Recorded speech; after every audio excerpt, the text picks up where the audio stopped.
नमस्कार। प्रादेशिक समाचार के साथ मैं पूनम किरकेट्टा।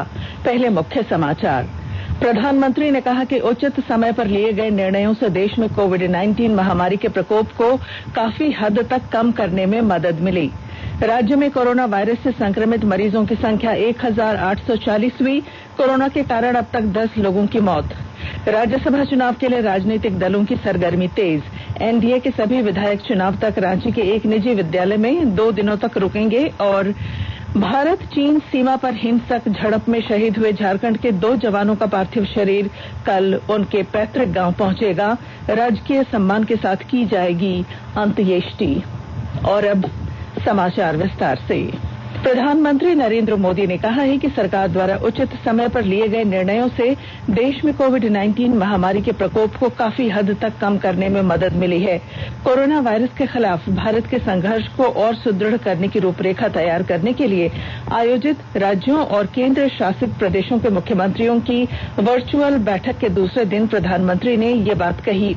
उन्होंने देश के उन 15 राज्यों के मुख्यमंत्रियों के साथ बैठक की जो कोरोना महामारी से सबसे अधिक प्रभावित हुए हैं और जिनमें इस महामारी से संक्रमित रोगियों की संख्या पूरे देश में ऐसे रोगियों की कुल संख्या के 60% से अधिक है। इन राज्यों में महाराष्ट्र, दिल्ली और तमिलनाडु जैसे राज्य शामिल हैं। प्रधानमंत्री ने इस बात पर जोर दिया कि समय रहते तैयारियां सुनिश्चित कर लिए जाने से देश में रोगियों के स्वस्थ होने की दर काफी ऊंची है। प्रधानमंत्री ने देशवासियों के अनुशासन के उच्च स्तर का जिक्र करते हुए कहा कि इसी की वजह से महामारी की बेहतर ढंग से रोकथाम हो पाई। उन्होंने कोरोना वायरस के बाद सामान्य स्थिति में लाने के लिए एनजीओ और निजी क्षेत्र समेत सभी संगठनों से एकजुट होकर और अधिक प्रयास करने का भी आग्रह किया। झारखंड में आज गुमला से एक कोरोना पॉजिटिव मरीज मिलने से संक्रमितों की संख्या 1840 हो गई। वहीं अब तक राज्य में कोरोना से 10 मौतें हुई हैं। रांची के रिम्स में इलाजरत 25 वर्षीय युवती की मौत हो गई। नए संक्रमित की पहचान तथा मरीजों के स्वस्थ होने के बाद राज्य में सक्रिय केसों की संख्या 708 हो गई है। इनमें ज्यादातर प्रवासी हैं जो हाल ही में विभिन्न राज्यों से लौटे हैं। संक्रमित की पहचान तथा मरीजों के स्वस्थ होने के बाद राज्य में सक्रिय केसों की संख्या 708 हो गई है। भारतीय आयुर्विज्ञान अनुसंधान परिषद के महानिदेशक प्रोफेसर बलराम भार्गव ने आकाशवाणी से कोविड-19 से बचाव के लिए देश में लागू 5 चरणों के लॉकडाउन के फायदे के बारे में जानकारी दी। इस लॉकडाउन से इस देश के लिए बहुत ही ज्यादा फायदा हुआ क्योंकि हमारे को समय मिल गया कि हम सारी टेस्टिंग लेबोरेटरीज पूरे देश में बना पाए, हर स्टेट में बना पाए, डिस्ट्रिक्ट लेवल तक बनाने की कोशिश की और बना पाए और सबकी ट्रेनिंग करी, सबके लेबोरेटरी इक्विपमेंट दिया, सबको रिएजेंट्स पहुंचा पाए। जबकि लॉकडाउन था तब भी हम लोग ये सब काम कर पाए और भारत सरकार से पूरी मदद मिली जिससे हम सब जगह रिएजेंट्स पहुंचा पाए, चाहे रात की फ्लाइट हो, चाहे हेलीकॉप्टर से जाना हो, चाहे जिससे। दूसरी चीज जैसे कि हम देखें सारे डिस्ट्रिक्ट या सारे शहरों में अस्पताल तैयार हो गए, सचेत हो गए, सबने अपने अस्पतालों में बेड्स के लिए देख लिया कि मैन पावर अवेलेबल है, डॉक्टर्स, नर्सेज और ऑक्सीजन अवेलेबल है, दवाइयां अवेलेबल हैं। तो ये एक समय मिल गया हम लोग को कि हमारे यहाँ बीमारी बहुत धीरे धीरे फैली। ये लॉकडाउन से फायदा हुआ। रामगढ़ जिले में मनरेगा के तहत सभी प्रवासी मजदूरों और जरूरतमंद लोगों को रोजगार उपलब्ध कराया जा रहा है। देश के अलग अलग राज्यों से लौट रहे प्रवासी मजदूर नागरिकों को रोजगार उपलब्ध कराने के उद्देश्य से राज्य सरकार द्वारा कई योजनाएं शुरू की गई हैं। लॉकडाउन के दौरान देश के अलग अलग राज्यों से रामगढ़ जिले में अब तक कुल 11,387 व्यक्ति वापस आए हैं और सरकारी होम क्वारंटीन में रह रहे हैं। सिंदरी से भाजपा विधायक इंद्रजीत महतो ने आज लॉकडाउन उल्लंघन मामले में कोर्ट में आत्मसमर्पण किया। मामले की सुनवाई के बाद रवि नारायण की कोर्ट ने उन्हें रिहा कर दिया। श्री महतो के खिलाफ 21 मई को अंचल अधिकारी वंदना कुमारी की लिखित शिकायत पर धनबाद के बरवाडा थाने में लॉकडाउन उल्लंघन का मामला दर्ज किया गया था।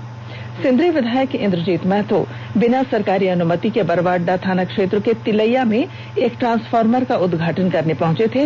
इस दौरान वहां काफी संख्या में लॉकडाउन के दौरान लोगों की भीड़ जमा हो गई थी। हजारीबाग मेडिकल कॉलेज के आइसोलेशन वार्ड में भर्ती कोरोना संदिग्ध व्यक्ति की आज मौत हो गई। मरीज अस्थमा का भी मरीज था। मौत के बाद उसका सैंपल रिम्स भेजा गया। मृतक के 2 बेटे भी आइसोलेशन वार्ड में भर्ती हैं। जिले के ईचाक प्रखंड का रहने वाला ये मरीज 15 जून को मुंबई से हजारीबाग पहुंचा था। यहां स्क्रीनिंग के बाद उसे होम क्वारंटीन में भेज दिया गया। घर पहुंचते ही इसकी तबीयत बिगड़ गई और 15 जून को ही एमसीएच आइसोलेशन वार्ड में उसे भर्ती किया गया, जहां आज सांस लेने में तकलीफ के बाद उसने दम तोड़ दिया। इधर रिम्स से जांच रिपोर्ट आने के बाद शव परिजनों को सौंपा जाएगा। इधर रांची के रिम्स में भर्ती एक युवती की आज कोरोना से मौत हो गई। स्वास्थ्य और परिवार कल्याण मंत्रालय ने लोगों को सलाह दी है कि वे नोवेल कोरोना वायरस से अपने को सुरक्षित रखने के लिए सभी बुनियादी एहतियाती उपायों का पालन करें और सामाजिक दूरी बनाए रखें। एक रिपोर्ट। सरकार ने कहा है कि आवश्यक वस्तुओं की पर्याप्त आपूर्ति जारी है और लोगों को चिंता करने की कोई जरूरत नहीं है। लोगों को सलाह दी जाती है कि वे आवश्यक वस्तुओं और चिकित्सा सामानों की खरीदारी करते समय धैर्य रखें और शांत रहें। आवश्यक वस्तुओं को खरीदने के लिए बार बार बाहर निकलने से बचें। साथ ही लोगों से हाथ मिलाने और गले लगने से भी बचना चाहिए। बाजार, मेडिकल स्टोर और अस्पतालों में लोग कम से कम 1 मीटर की दूरी बनाए रखें। घर पर गैर जरूरी सामाजिक समारोह से बचा जाना चाहिए और घर पर मेहमानों को नहीं बुलाना चाहिए। लोगों को अपनी आंख, नाक और मुंह छूने से बचना चाहिए और लगातार हाथ साफ करते रहना चाहिए। हाथ को दोनों तरफ से कम 20 सेकंड तक रगड़कर धोना चाहिए। यदि कोई व्यक्ति खांसी या बुखार से पीड़ित है तो वह दूसरों के संपर्क में आने से बचे और डॉक्टर से तुरंत परामर्श ले। स्वास्थ्य मंत्रालय ने कोरोना वायरस के बारे में जानकारी के लिए एक टोल फ्री नंबर 1075 जारी किया है। इधर राज्य सरकार की ओर से भी कई दिशा निर्देश जारी किए गए हैं। इस सिलसिले में सरकार ने हेल्पलाइन नंबर 181 जारी किया है। सरकार ने कहा है कि कोरोना वायरस से संदिग्ध तौर पर संक्रमित कोई व्यक्ति पाया जाता है तो इसकी सूचना 0651 जो रांची का कोड है और टेलीफोन नंबर 2261-000 तथा 2261-002 के अलावा फैक्स नंबर 2261-856 और मोबाइल नंबर 9955837428 पर दी जा सकती है। आकाशवाणी रांची भी आपसे अपील करता है कि कोविड-19 के संक्रमण से बचने और अन्य लोगों को सुरक्षित रखने के लिए कृपया घर पर ही रहें और सरकारी दिशा निर्देशों का पालन करें। आकाशवाणी के ताजा तरीन समाचारों के लिए आप हमारी वेबसाइट newsonair.com पर लॉग ऑन कर सकते हैं।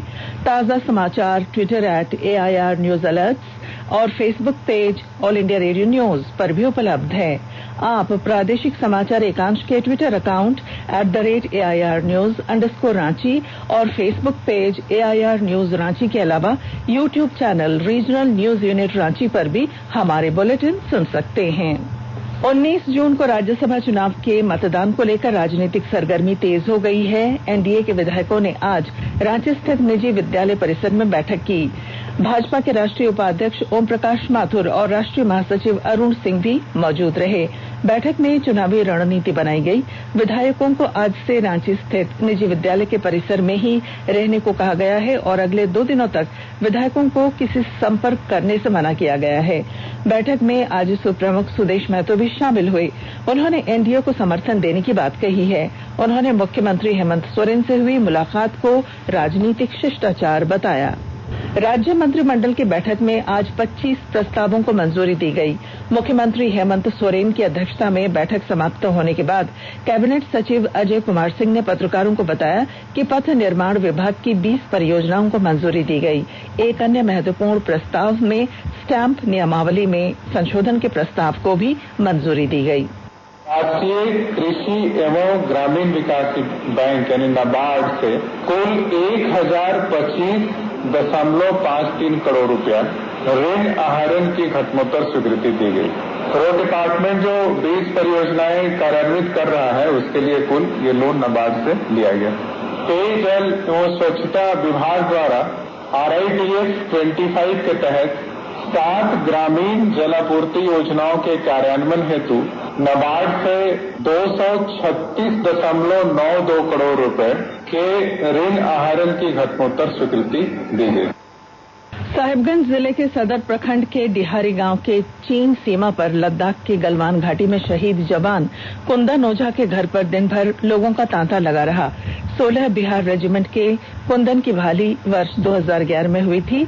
एसडीओ पंकज कुमार साव, साहिबगंज सदर पुलिस इंस्पेक्टर धर्मपाल और बीडीओ प्रतिमा कुमारी ने शहीद को श्रद्धांजलि और सलामी देने के लिए मिर्जा चौकी गैलेक्सी मैदान का निरीक्षण किया। इधर पूर्वी सिंहभूम जिले के बहरागोड़ा प्रखंड की चिंगड़ा पंचायत के कोसाफलिया गांव के सेना के जवान गणेश हंसदा मंगलवार को लद्दाख सीमा पर चीन के हमले में शहीद हुए। घटना की सूचना पाकर शहीद जवान के घर पर लोगों की भीड़ उमड़ पड़ी। शहीद के बड़े भाई दिनेश हांसदा ने बताया कि उन्हें अपने भाई की शहादत पर गर्व है।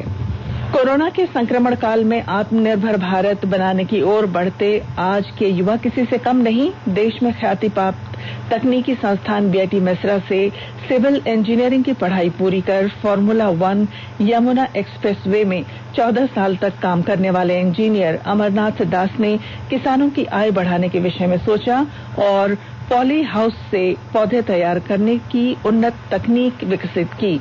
हमारे संवाददाता की एक रिपोर्ट। हजारीबाग जिले में पॉली हाउस में नए पौधे तैयार कर किसानों की आय वृद्धि का उपाय कर रहे यहाँ के सिविल इंजीनियर अमरनाथ दास अब किसानों के बीच काफी चर्चित हो चुके हैं। नई दिल्ली में काम करने के दौरान हरियाणा, पंजाब व दिल्ली के किसानों की उन्नत तकनीकी से खेती करते देख अमरनाथ ने इसे अपने राज्य में किसानों को सहयोग करने के लिए शुरू किया। सदर प्रखंड के सखिया पंचायत के कानी मुंडवार गांव में उन्होंने पॉली हाउस बनवाया और अब 2 से 4 लाख पौधे प्रति माह तैयार कर किसानों को खेती के लिए दे रहे हैं, जिससे अच्छी उपज प्राप्त होती है। आकाशवाणी से बातचीत में उन्होंने बताया, सॉइललेस टेक्नोलॉजी पे हम सीडलिंग्स बनाते हैं फार्मर्स के लिए। इससे एक फार्मर्स को बहुत ज्यादा बेनिफिट होती है। वो हमें सीड्स देते हैं और हम उनके लिए सीडलिंग्स बना के देते हैं, जहां पर उनका सीड्स का सेविंग होता है और टाइम का भी सेविंग होता है। तो इसी के चलते मैंने उस चीज का जो टेक्नोलॉजी है एज अ इंजीनियर मैं उस चीज को यहाँ पर हजारीबाग में लेके आया। जैसा कि मोदी जी ने कहा है कि वो सारे तरीके से हेल्प करेंगे। यदि आप अपने आप को प्रोजेक्ट को प्रेजेंट करते हैं और यदि वो अच्छा होता है देश हित में, तो वो जरूर आपको आगे लेके जाएगा। इस तकनीक से लाभान्वित हुए किसान रोहित बताते हैं कि पॉली हाउस से तैयार पौधा किसानों के लिए वरदान है। इससे न सिर्फ फसल की पैदावार बढ़ती है बल्कि किसानों के लिए आर्थिक रूप से भी यह लाभदायक है। अब तक 8000 से ऊपर बंधा गोभी के पौधे का ऑर्डर दे चुके हैं।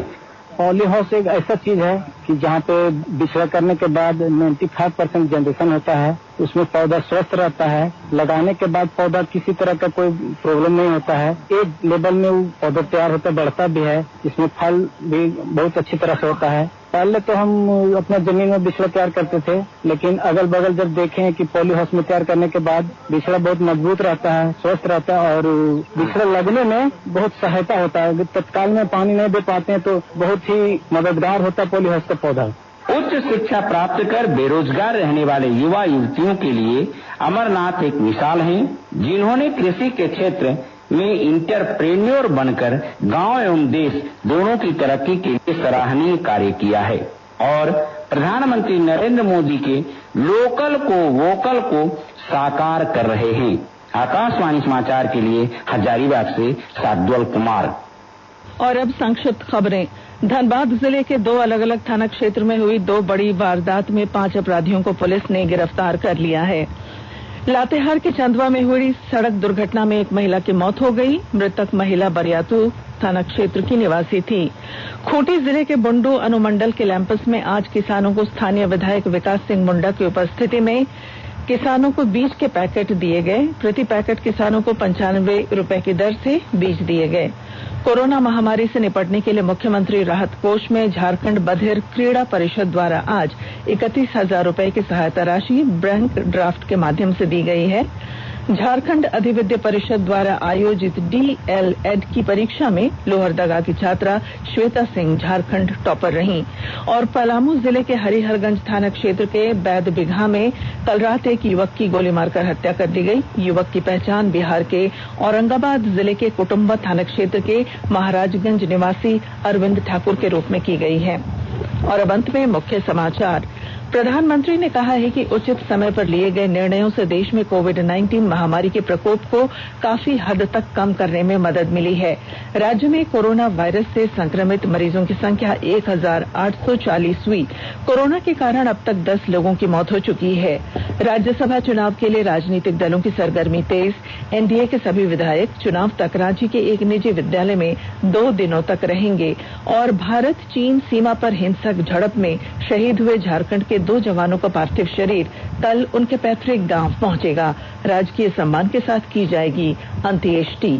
और इसके साथ ही आकाशवाणी रांची से प्रादेशिक समाचार का ये बुलेटिन समाप्त हुआ। नमस्कार। घर में रहिए, सुरक्षित रहिए और सुनते रहिए आकाशवाणी।